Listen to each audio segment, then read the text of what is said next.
দিল্লি থেকে 50 কিলোমিটার দূরে গ্রেটার নয়ডায় তৈরি করা হয়েছে বুধ ইন্টারন্যাশনাল সার্কিট। সেখানেই বসতে চলেছে ভারতের প্রথমবারের জন্য ফর্মুলা 1 এর আসর।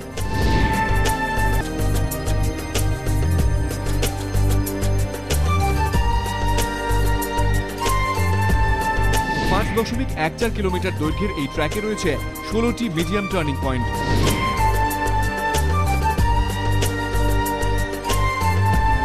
যেখানে ড্রাইভাররা গড়ে আনুমানিক 210 কিলোমিটার প্রতি ঘন্টায় গাড়ি চালাতে পারবেন।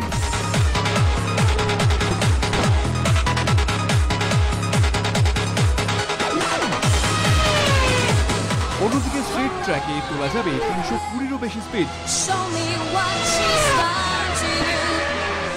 875 একর জমি জুড়ে তৈরি এই ট্র্যাকে দর্শক আসন রয়েছে 1.5 লাখেরও বেশি, যার মধ্যে গ্র্যান্ড স্ট্যান্ডের দর্শক আসন সংখ্যা 13,000।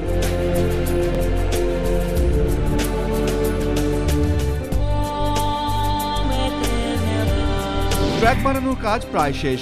কমনওয়েলথ গেমসের মতো দুর্দশা ফর্মুলা 1 এর ক্ষেত্রে হবে না, এমনটাই দাবি নির্মাণকারী সংস্থার।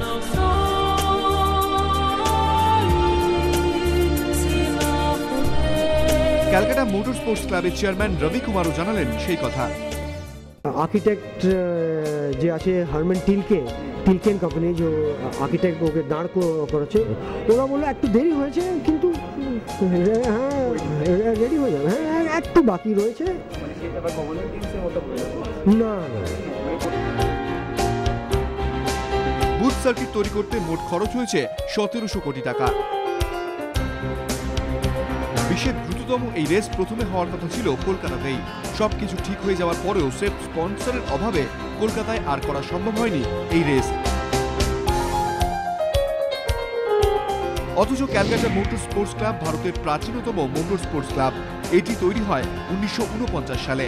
1889 সালের পর থেকে পূর্ব ভারতে ধীরে ধীরে কমে যেতে থাকে গাড়ির র্যালির আয়োজন, কিন্তু বর্তমানে পরিস্থিতি বদলাচ্ছে। পূর্ব ভারতের মোটর স্পোর্টস যাতে বৃদ্ধি পায় সেই চেষ্টাই চালাচ্ছেন কর্মকর্তারা। ভালো টিম ওয়ার্ক হচ্ছে। পুরনো জন্ম মতো যে এখানে পলিটিক্স চলছিল, এটা সব হয়ে গেছে, সবাই বড় হয়ে গেছে, সবাই ম্যাচুরিটি পেয়েছে। এখানে সবাই কোঅপারেট করছে, কোলাবরেট করছে, কারণ ওরা জানে এটা না হলে, টিম না হলে এটা করা যায় না। নারায়ণ কার্তিকেয়নের পর এবার আবার ফর্মুলা 1-এ দেখা যেতে পারে করুণ চন্দককে। লোটাস টিমের হয়ে তাঁর প্রত্যাবর্তনের সম্ভাবনা এখন উজ্জ্বল।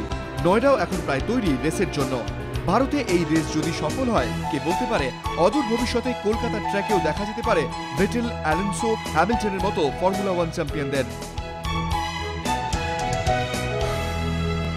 সিদ্ধার্থ সরকারের রিপোর্ট।